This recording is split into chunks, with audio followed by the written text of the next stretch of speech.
Թրամփի ստեղծած խաղաղության խորհրդի երկրները մտադիր են $5 միլիարդ հատկացնել Գազայի վերակառուցման համար։ Նման հայտարարություն է արել Միացյալ Նահանգների նախագահը։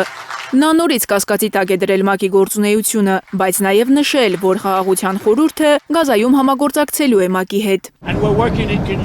Միավորված ազգերն այնտեղ են, նրանք մեծ ներուժ ունեն, բայց չեն ռեալիզացրել իրենց ներուժը։ Կարծում եմ, որ նրանք կարող են մի փոքր օգնել մեզ։ Սպիտակ տան ղեկավարը նշել է, որ խաղաղության խորհրդի երկրները պատրաստ են հազարավոր աշխատակիցներ ուղարկել Գազա, ՄԱԿ-ի կայունացման ուժերի եւ տեղական ոստիկանության կազմում Գազայի հատվածում անվտանգություն ապահովելու համար։ Այդ մասին գրված է Թրուվ սոցիալական ցանցի Միացյալ Նահանգների ղեկավարի էջում։ Մինչև Գազա աջակցող խումբ ուղարկելը խաղաղության խորհրդին միացած ավելի քան 20 երկրների պատվիրակություններ, այդ թվում պետությունների ղեկավարներ, փետրվարի 19-ին Վաշինգտոնում կմասնակցեն խորհրդի առաջին նիստին։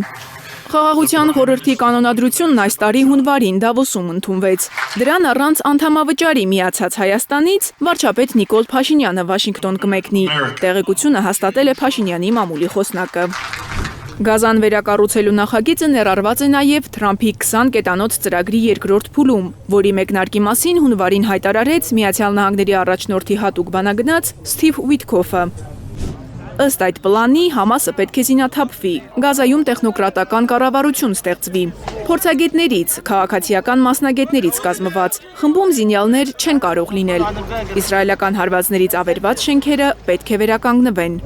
Ամերիկյան խոստումներից Գազայում չեն շտապում ուրախանալ։ Հրադադարից 5 ամիս անց ավելի քան 7000 պաղեստինցի դեռ անհետ կորած է համարվում։ Քաղաքացիական պաշտպանության խմբերն անհրաժեշտ սարքավորումներ չունեն փլատակներում մարմիններ փնտրելու համար։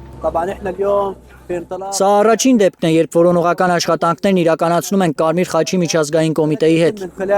Այս շենքը թիրախ է դարձել պատերազմի ժամանակ, ավելի քան 250 մարդ է մահացել այստեղ։ Ոմանց մարմինները հայտնաբերել ենք, ոմանց աճյունները դեռ փլատակներում են։ Հնարավոր է Թրամփի խոստացած $5 միլիարդ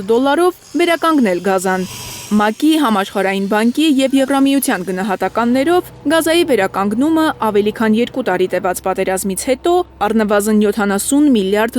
կարժենա։ Ամերիկյան միջնորդությամբ կնքված Իսրայել-Համաս համաձայնագրի երկրորդ փուլում էլի մշուշոտ հարցեր կան։ Իսրայելի վարչապետի խոսքով համաձայնագրի երկրորդ փուլում աշխարհը ոչ թե Գազային գումարներ տալու ու վերակառուցելու, այլ Համասը զինաթափելու վրա պետք է կենտրոնանա։ Զենքը վայր դնելու պահանջների մասին Համասը լռում է։ Մերձավոր Արևելքի փորձագետների մի խումբ կարծում է, որ ամերիկյան ճնշման տակ Համասը կարող է վերափոխվել ու քաղաքական շարժում դառնալ։ Փորձագետների մեկ այլ խումբ վստահ է, Համասը չի զինաթափվի, բայց կհրաժարվի որոշ զինատեսակների օգտագործումից։ Մարիամ Ամիրջանյան, Հարություն Մաթևոսյան, Հայլուր։